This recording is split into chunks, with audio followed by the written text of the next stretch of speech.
போன சனிக்கிழமை prayer attend பண்ணுறதுக்காக சென்னை வரைக்கும் போக வேண்டியதாக இருந்தது. கொஞ்சம் ஒரு மாதிரி ஒரு பயம், அந்த என்ன பயம்னு சொல்கிறேன்.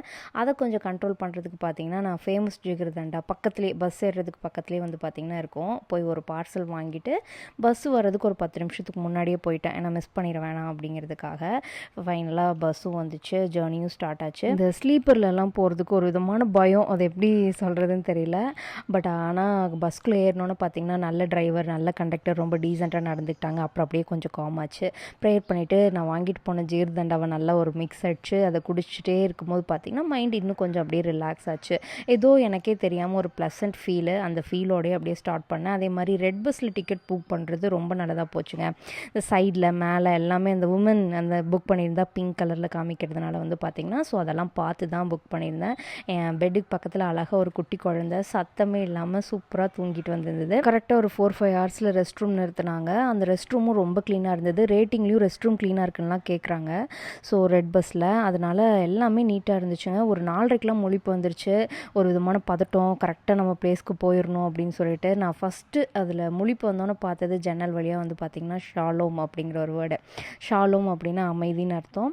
ஸோ அதை பார்த்தோன்னா ரொம்ப சந்தோஷமாயிடுச்சு. இருந்தாலும் கரெக்டாக போய் இறங்கணும்னு சொல்லிட்டு, அண்ணா மாதவரம் வந்தால் சொல்லுங்கன்னு சொன்னேன். எங்கேம்மா போனோம் அப்படின்னா எல்லா ஊர் போனோம் அப்படின்னு சொன்னேன். கரெக்டாக என்ன மாதவரத்தில் அவங்க இறக்கும் போது எல்லா ஊர் பஸ் நின்றுருக்கு. இந்த பஸ் போகுமா கேட்டு போய்க்கோ அப்படின்னு சொன்னாங்க. கரெக்டாக அந்த பஸ்ஸில் ஏறி எல்லா ஊர் இறங்கி அங்கேருந்து ஆட்டோ பிடிச்சி ரிட்ரீட் சென்டருக்கு வந்துட்டு ரெஃப்ரெஷ் ஆகிட்டு ப்ரேயருக்கு கிளம்பிட்டேன். அதுக்கப்புறம் நான் எந்த வீடியோவுமே எடுக்கலை. பட் அந்த கிளம்பும் போதே பார்த்திங்கன்னா அந்த ரூமில் கிளம்புனேன். இன்னொரு 2 கேர்ள்ஸ் என்னோடய ஃப்ரெண்ட் ஆகிட்டாங்க, ஸ்னேகா, எலிசபெத்னு சொல்லிட்டு. அப்புறம் சாப்பாடு சூப்பராக இருந்ததுங்க. மோர், ஊறுகாய், சட்னி கொடுத்தாங்க. லாஸ்ட்டாக சட்னி தீர்ந்து போச்சு நாங்கள் கடைசியாக போனதுனால. அப்புறம் உருளைக்கிழங்கு சிப்ஸோடு சாப்பிட்ருந்தோம். நான் சொல்லாமே வந்து பார்த்திங்கன்னா, நான் தனியாக இருக்கேன்ல, எப்படி அவங்க இருப்பாங்கன்னு சொல்லிட்டு அவங்களாம் என் கூட வந்து கம்பெனி பண்ணாங்க. ரொம்ப ரொம்ப சந்தோஷம். அப்புறம் உட்காந்து பொறுமையாக ப்ரேயர் ரிக்வெஸ்ட்லாம் எழுதி போட்டுட்டு ஹாப்பியாக பேசிவிட்டு அங்கே திரும்பி போகும்போது பார்த்திங்கன்னா, நான் ஆட்டோவில் போகலான்னு சொன்னேன். இல்லைக்கா நடந்தே போகலான்னு கூட்டிகிட்டு போனாங்க. போகிற வழியில் மாங்காய் மரம் இருந்துச்சு. அங்கே ஸ்னேகா போய் மாங்காய் பறிச்சிட்டு வந்து எங்களுக்கும் ஷேர் கொடுத்தா. ஆனால் பறித்தது அவளுக்கு ரொம்ப பிடிக்குமாம்மா ஸ்னேகாவுக்கு.